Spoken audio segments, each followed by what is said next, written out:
Good morning, students. So today we are going to discuss probability. Okay. Okay, I am having some doubt also. Some students have sent the doubts. Aryan, especially Aryan. Okay, so Aryan, I will solve your doubts on Saturday or Sunday. Okay, on Monday I will give you the solution. Okay. First priority is to complete the syllabus. तो हमारा probability chapter पे हम आज discuss करेंगे probability already have learn in class 9th and 10th also, but this year something was different, कुछ अलग भी था, लेकिन बहुत सा पार्ट डिलीट हो गया। एक्सियोमेटिक अप्रोच बेस्ड इन्हें डिलीट कर दिया है, सेट बेस्ड डिलीट कर दिया है, theory connection with earlier classes वो डिलीट कर दिया। मीन्स कुछ बचा ही नहीं, कन्फ्यूजन है कि पढ़ाएं तो पढ़ाएं क्या। तो हम आपको जो पढ़ा रहे हैं आप वो पढ़िए, उसी से रिलेटेड हम आपको क्वेश्चंस देंगे। ठीक है, हो सकता है उसमें थोड़ा सा डिलेटेड पार्ट भी आ जाए और कुछ छूट जाए, लेकिन हम कोशिश करेंगे आपको बताएं। तो सबसे पहले हम कुछ टर्म्स एक्सप्लेन करेंगे। रैंडम एक्सपेरिमेंट, ऐसा experiment, first thing, it has more than one possible outcome, और it is not possible to predict the outcome in advance. ऐसा एक्सपेरिमेंट जिसके रिजल्ट्स कम से कम एक से तो ज़्यादा हो, अकेला एक ही रिजल्ट ना हो। और सेकेंड थिंग, उसके रिजल्ट्स को हम पहले से प्रेडिक्ट ना कर पाए। Suppose we toss a coin, तो एक्सपेरिमेंट है, तो इसके एक से ज़्यादा रिजल्ट्स हैं, या तो हेड आएगा या टेल आएगा। दो कॉइन को फेंके तो 4 पॉसिबल रिजल्ट होंगे, head head head tail tail head tail tail, एक से ज़्यादा हो गए। और क्या आएगा हम पहले से नहीं बता सकते। ठीक, तो ऐसे experiment, suppose we draw one card from well shuffled 52 card, so 52 possibilities are there, and which card will be drawn we don't know. We throw a dice, then 6 possible results are there, which number will come we don't know. So such type of experiments are called random experiments. और भी इससे related बन सकते हैं, जरूर नहीं है कि यही तीनों हो, इससे भी ज़्यादा भी बन सकते हैं। ठीक है, तो ये आप रैंडम एक्सपेरिमेंट का मीनिंग समझ गए। अब outcomes and sample space. Outcomes का मतलब होता है, जैसे हमने कहा एक एक्सपेरिमेंट किया कि 2 coins are tossed, 2 coins are tossed, तो पॉसिबल आउटकम उसके क्या क्या होंगे, उनको एक सेट में लिखते हैं।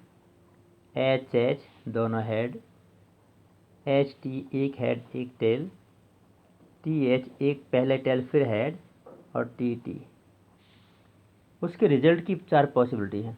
इन चारों रिजल्ट्स को हमने एक सेट के अंदर लिखा, और इस सेट को कहेंगे इस इवेंट का सैम्पल स्पेस।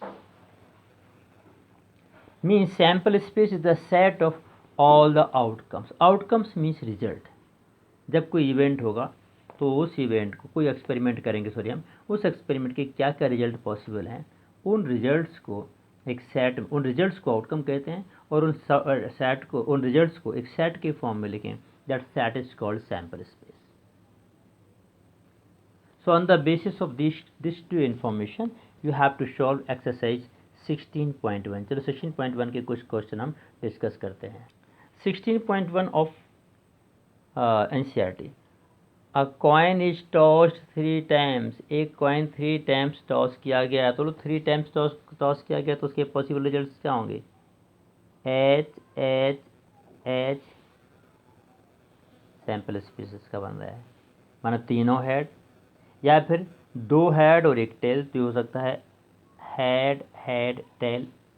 अब इसको भी अलग अलग तरीके से लिख सकते हैं, हेड टेल बीच में, या टेल हेड हेड। हैं तो 2 ही हेड एक टेल, लेकिन उसको लिखने के तरीके 3 हैं। इतने तरीके से होता है, दोनों हेड पहले आ जाए फिर टेल आए, एक हेड एक टेल फिर हेड आए, या टेल पहले फिर 2 हेड आ जाए। तो 3 हेड, 2 हेड 1 टेल, अब 1 head 2 tail. This can be also written by 3 ways, HTT या THT या फिर TTH। तो तीनों head, 2 head 1 tail, 1 head 2 tail, या आखिरी ऑप्शन है 3TT, तीनों टेल। ये हो गया sample space if a coin is tossed 3 times. So like this, a die is thrown 2 times, die फेंको 2 टाइम्स को, तो आएगा कैसे इसमें 1 1, दोनों डाई पे 1 आए, 1 2, पहले पे डाई सेकंड पे 2, डैश डैश डैश 1 6, पहले पे 1 और दूसरे के बदल रहे हैं, फिर पहले पे 2, दूसरे पे 1 2 1 2 2 2 6, फिर 3 1, ऐसे करते जाएंगे तो टोटल 36 आएंगे लास्ट में 6 6 करके। तो here some experiments are given, you have to form the sample space, आपको सैम्पल स्पेस बताना है, ठीक है। तो 16 point you have, 16.1 you have to attempt, ठीक है। इसको पढ़ें ध्यान से और इसके सैम्पल स्पेस आप बनाएं। चलिए, तो नेक्स्ट का बहुत ही सिंपल एक्सरसाइज आप कर सकते हैं। अब नेक्स्ट टर्म है इवेंट। इवेंट क्या होता है? जब हम कोई रैंडम एक्सपेरिमेंट करते हैं, परफॉर्म करते हैं, तो रैंडम एक्सपेरिमेंट में कोई पर्टिकुलर कंडीशन, सिचुएशन, इवेंट होती है। सपोज हमने कहा a dies is thrown, a dies is thrown, dies is throne,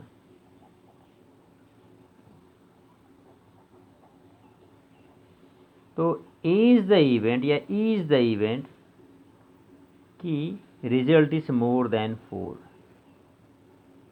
result is more than 4। तो ये एक पर्टिकुलर कंडीशन हो गई।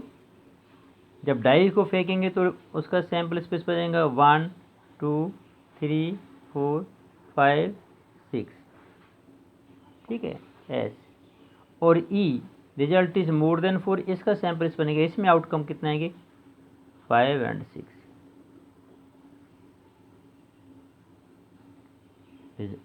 तो ये पर्टिकुलर कंडीशन इवेंट है।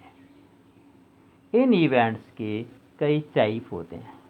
सिंपल सिंपल सी बातें आपको हम डिस्कस कर रहे हैं।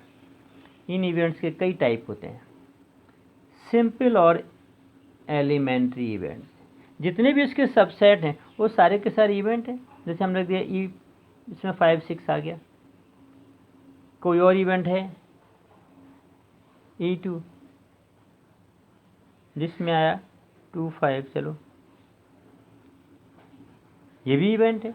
कोई आ गया E3, इसमें आया 1 4 6। अब किस कंडीशन से आया ये अलग बात है, पर ये सारी इवेंट ही तो हैं। E1 E2 E3 सारे के सारे सैंपल स्पेस के क्या हैं, सबसेट हैं। ये सारी की सारी इवेंट हैं। कोई भी इवेंट निकालेंगे तो सैंपल स्पेस का ही सबसेट होगा उसका सेट। अच्छा, अब एलिमेंट्री इवेंट वो कहलाती हैं। इसके देखिए, हम एक इवेंट बोलें जिसमें एक लिखें 1, सिर्फ इसमें एक ही एलिमेंट है। 2 3 4 5। ये ऐसी इवेंट है जिसमें सिर्फ एक ही एलिमेंट है, एक ही एलिमेंट है, एक ही एलिमेंट है। एक एक एलिमेंट को लेके बनने वाले इवेंट्स, इसमें कितनी बन सकती हैं 6। ये सारी की सारी कहलाती हैं एलिमेंट्री इवेंट। जितने एलिमेंट हैं उतनी ही एलिमेंट्री इवेंट्स होंगी। नंबर ऑफ एस में 6 एलिमेंट हैं, उसमें 6 एलिमेंट्री इवेंट्स होंगे। इसमें एक ही इवेंट आता है, एक ही एलिमेंट आता है, उसे एलिमेंट्री इवेंट्स कहते हैं। बाकी सारी इवेंट्स जिसमें एक से ज़्यादा आते हैं, भले 3 आए 4 आए 5 आए, वो सब कहलाते हैं कंपाउंड इवेंट, और ये है एलिमेंट्री इवेंट्स, ठीक है। तो इवेंट्स के बारे में हम आपको और बता दिया हमने। तो इवेंट्स, इस पूरी थ्योरी को आप पढ़ेंगे पहले। अभी कुछ और इवेंट्स हम आपको बताते हैं, वो होती हैं, अच्छा कंपाउंड आपने पढ़ लिया। अब sure events and impossible event आप पढ़ चुके हैं। ऐसी इवेंट जिसमें एक भी आउटकम ना आए, हमने लिखा जैसे रैंडम एक्सपेरिमेंट लिखा, a die is thrown, the result is greater than 6। A die is thrown, E is the event, the result is greater than 6। तो ई में क्या आएगा? कुछ नहीं, खाली आएगा ये, या 5 लिखेंगे। तो ये इम्पॉसिबल इवेंट है और इसकी प्रोबेबिलिटी होती है पी ऑफ ई क्या होगी? 0। और हमने लिखा F is the event, the result is less than equals to 6. If a die is thrown, F is the event, the result is less than equals to 6. तो इसमें तो सारे लोग आ जाएंगे, 1 2 3 4 5 6। ये तो श्योर है, रिजल्ट हमेशा 6 से छोटा ही आएगा। तो P ऑफ F क्या होगा? 6/6, दैट इज 1। तो श्योर इवेंट की प्रोबेबिलिटी हमेशा 1 होती है, इम्पॉसिबल की 0 होती है, और प्रोबेबिलिटी किसी भी इवेंट की 0 से 1 के बीच ही रहती है। ये तो हम रिकॉल कर रहे हैं what ever you have learned in class 10th, ठीक है। और बातें हम रिकॉल कर रहे हैं यहाँ पर। अब एक सेट है, suppose experiment is that a die is thrown, result is possible 1 2 3 4 5 6। ये सैंपल स्पेस हुआ। अब A is the event, result is even, तो इसमें क्या आएगा? 2 4 6। B is the event, result is odd, 1 3 5। तो जब ए होगी तब बी नहीं होगी। ये रिजल्ट हमने क्या, रिजल्ट इवन आ गया, मतलब बी का कोई एलिमेंट नहीं आएगा। ए और बी एक साथ नहीं हो सकती, जब बी होगी तो ए नहीं होगी, है कि नहीं? तो ऐसी इवेंट जो एक साथ ना हो, या हम जिसका ये कहें P of A intersection B 5 हो, तो ऐसी इवेंट को कहते हैं म्यूचुअली एक्सक्लूसिव इवेंट। क्या कहेंगे? म्यूचुअली एक्सक्लूसिव इवेंट,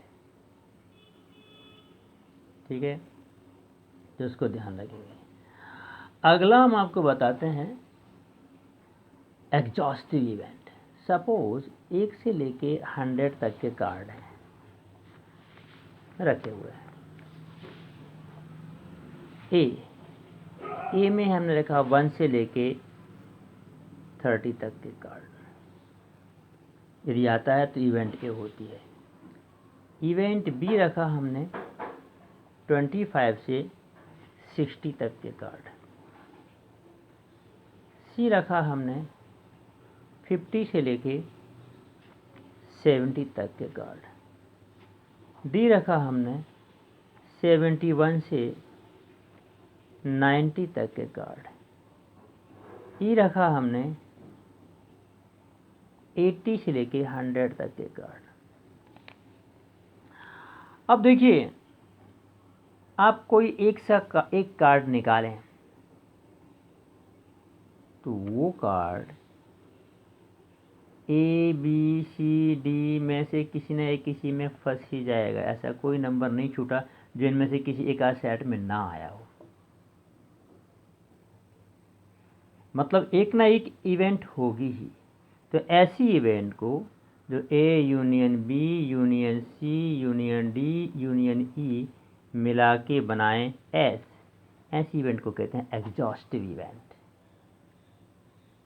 ये वीडियो 15 मिनट के आसपास बनने जा रहा है, इसलिए हम इसको बंद करते हैं।